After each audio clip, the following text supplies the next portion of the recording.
Good morning, friends. Today we shall study the vegetative propagation. In previous lecture, we have studied the introduction of the reproduction and the asexual reproduction. Today we are going to see all about the vegetative propagation. This kind of the reproduction is very common in the plants. But some lower organisms like algae and fungi, they also reproduce by the vegetative propagation.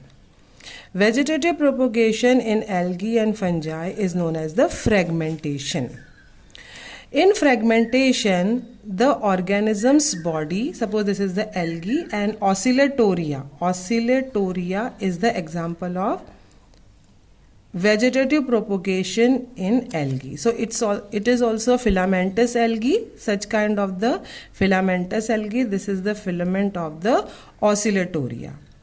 Okay, if this filament breaks at any place and comes on the substratum, suppose half of the filament breaks and this part comes here on the substratum, so this part is having ability to develop into a complete organism.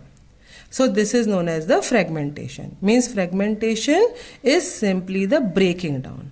If any part of the body, organism's body breaks, then it is also having the capacity to develop into a complete organism. So this is known as the fragmentation. In algae, oscillatoria and certain fungi, they reproduce by the fragmentation.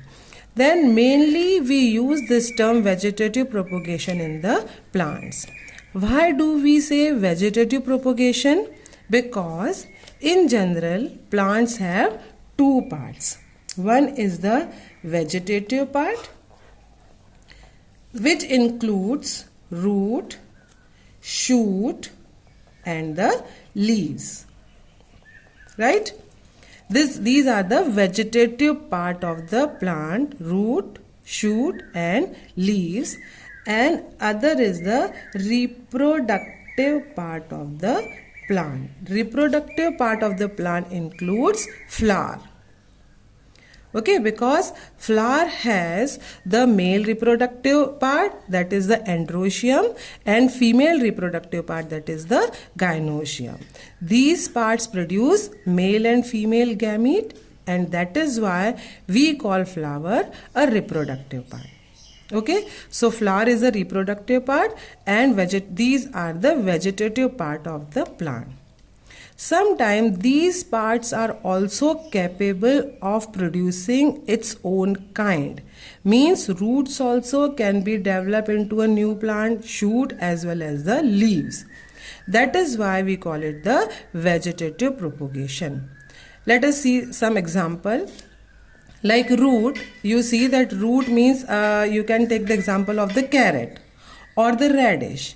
If we cut the disc part of the carrot or radish and if we just put it in a water, soil or water, we would see new plant can grow from here. Isn't it? This you can observe, you can do the experiment also. Then you would see that new plant can grow from here. So we don't require any kind of the gametes or the androecium, pollen grain or the egg cell. Nothing is required. It means root is having capacity to develop into a new plant. Right? So that is why we call it the vegetative propagation.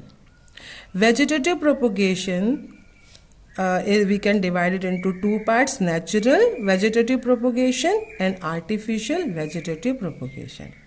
Natural vegetative propagation includes bulb. Bulb means if you can see the onion. Onion also doesn't require the flower for the reproduction. If onion bulb is there, even you can see if the onion is left in that way only. So from the onion we can see, suppose this is the onion, and we can see from here also a shoot kind of the structure or a new plant can grow. So onion bulb is there which can afterward reproduce into a new plant. Similarly, tubers like the potato. Potato also, you can see the potato, it is having the bulb kind of the structure and it is having the eye. Such kind of this is the potato, actually a modified stem. Why do we call it a stem? Because it is having the nodes and internode parts. Whatever the eye kind of the structure we see on a potato, actually it is the node part of the stem. So from these eye part, we can see the new plant can grow over here. It also does not require any kind of the flower. So the new plant can grow from the tuber. Similarly, corn. Corn is the calocasia or the gladiolus. It also gladiolus, it doesn't require the flower. Simple corm is there. Corm means it's also a bulb kind of the structure under the ground. We can keep it, and in the coming season if we sow the corm, then it will grow into a new plant. Rhizomes, the ginger also we can see, or the turmeric. These plants also, they don't require the flower, and simply with the rhizome means the underground stem, the new plants can grow. The runner, suckers, these are the other example of the natural vegetative propagation. Similarly, the new plant even can come by the leaf. A very common example you can see in the bryophyllum plant. Bryophyllum is a very common plant. You can see that such kind of the leaf comes, and here on the just corner of the lamella, here some small bunches of leaves are present, and they are having the adventitious roots over here. They are having the adventitious roots over here. If we pluck a bunch from here, this is the whole thing, if we pluck from here, and if it is sown in the soil, so these adventitious roots, they absorb the water and mineral from the soil, and from here we can find out the new plant can grow. So what you have seen here, for the reproduction, for the producing of its own kind, for the production of the new plant, flower is not required. Simple, a leaf is there. This leaf is having such structures, specialized structures, which is having the small leaf and the adventitious roots. As long as they are present on the leaf, they do not reproduce the new plant. But if we are cutting it and sowing in the soil, it will grow into a new plant. So here also reproduction without the flower and by the vegetative part of the plant. Leaf is a vegetative part of the plant. So that is why we call it the natural vegetative propagation.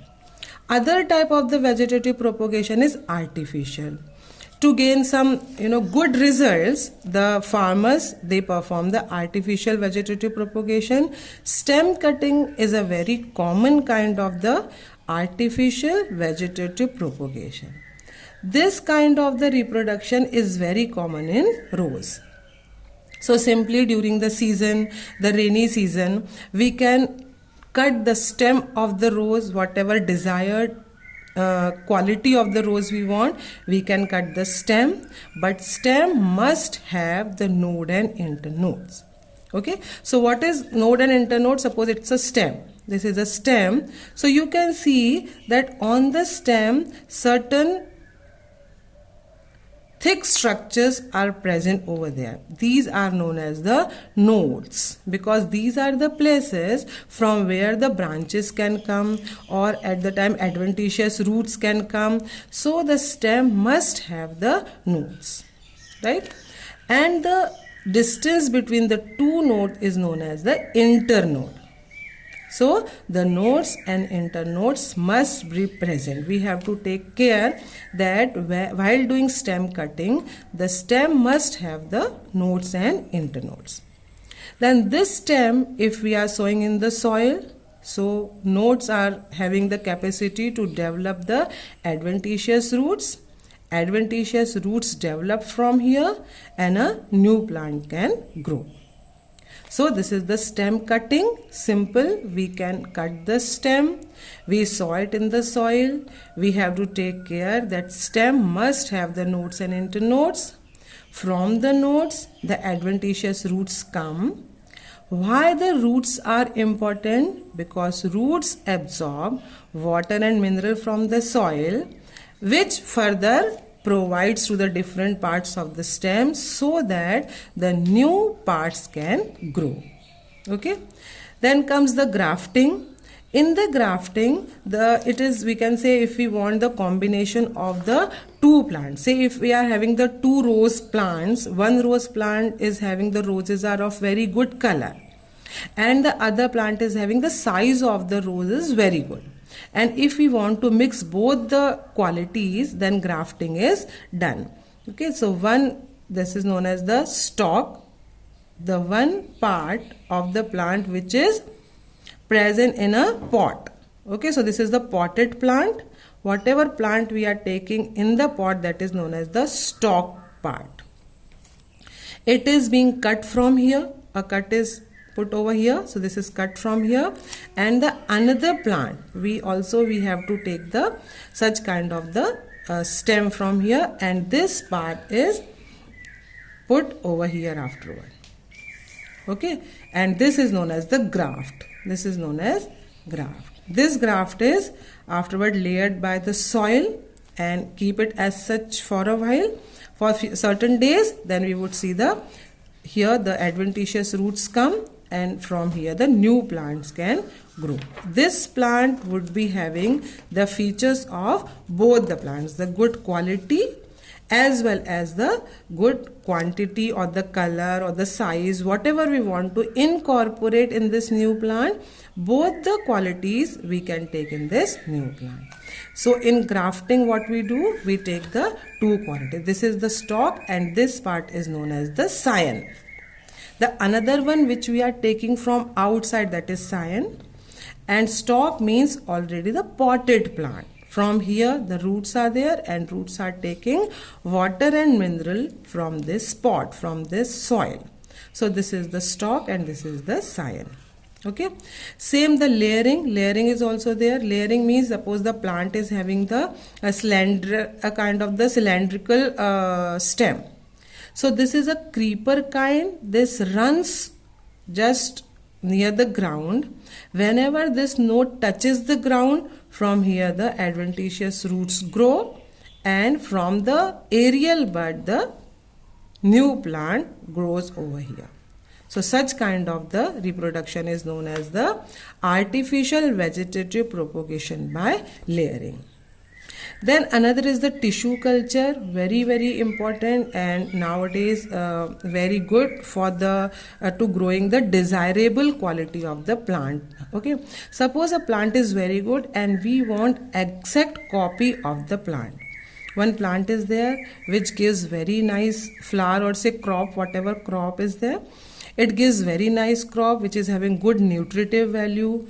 Quantity is also good, quality is also good. So we want exactly the same copy of the plant. That can be done by the tissue culture.